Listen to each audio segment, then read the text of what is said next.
माणगावचा श्रीराम नवमी उत्सव म्हणजे श्रद्धा, परंपरा आणि एकोपा, हजारोंच्या संख्येने भाविकांची उपस्थिती. माणगाव येथे श्रीराम नवमी उत्सवानिमित्त आयोजित शोभायात्रा आणि विविध धार्मिक कार्यक्रमांना यंदा अभूतपूर्व प्रतिसाद मिळाला.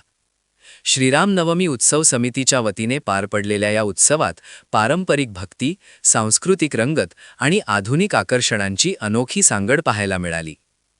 साई मंदिर येथून सायंकाळी 5:30 वाजता शोभायात्रेला सुरुवात झाली. आदर्श समता नगरमधील महिलांनी टाळांच्या ठेक्यावर माऊली गाण्यांवर नृत्य करत पारंपरिक फुगडी खेळून वातावरण भक्तिमय केले.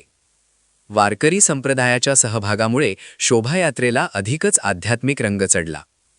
शोभायात्रेत अयोध्येतील श्रीराम मूर्ती, भव्य श्रीराम प्रतिमा, महाबली हनुमान वेशभूषा, श्री विठ्ठल रुक्मिणी मूर्ती, श्री नरसिंह अवतार वेशभूषा उपस्थितांचे लक्ष वेधून घेतले.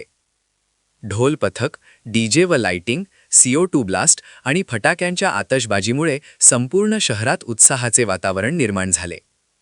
ही शोभायात्रा कचेरी रोड मार्गे बाजारपेठेत दाखल होताच जणू काही संपूर्ण शहरात भगवी लाटच आली आहे असे चित्र निर्माण झाले. जय श्रीरामच्या घोषणांनी परिसर दणाणून गेला. नागरिकांनी हजारोंच्या संख्येने सहभाग नोंदवत उत्सवाचा आनंद लुटला. कार्यक्रमाची सांगता श्री सोनभैरव मंदिर खांदाड येथे महाआरती व महाप्रसादाने करण्यात आली. विशेष म्हणजे रात्री आयोजित महाप्रसादाचा 5,000हून अधिक भाविकांनी लाभ घेतला. एवढ्या मोठ्या संख्येने भाविक उपस्थित राहिल्याने या उत्सवाची भव्यता अधिकच अधोरेखित झाली. दरम्यान शोभायात्रेच्या वेळी मुंबई-गोवा महामार्गावर वाहतूक कोंडी होऊ नये यासाठी स्थानिक पोलिसांनी अत्यंत चोख नियोजन करत उत्तम सहकार्य केले. वाहतूक सुरळीत ठेवण्यासाठी पोलिसांनी केलेल्या नियोजनामुळे नागरिकांना कोणतीही गैरसोय झाली नाही. त्यांच्या या कार्याचे सर्वत्र कौतुक करण्यात येत आहे.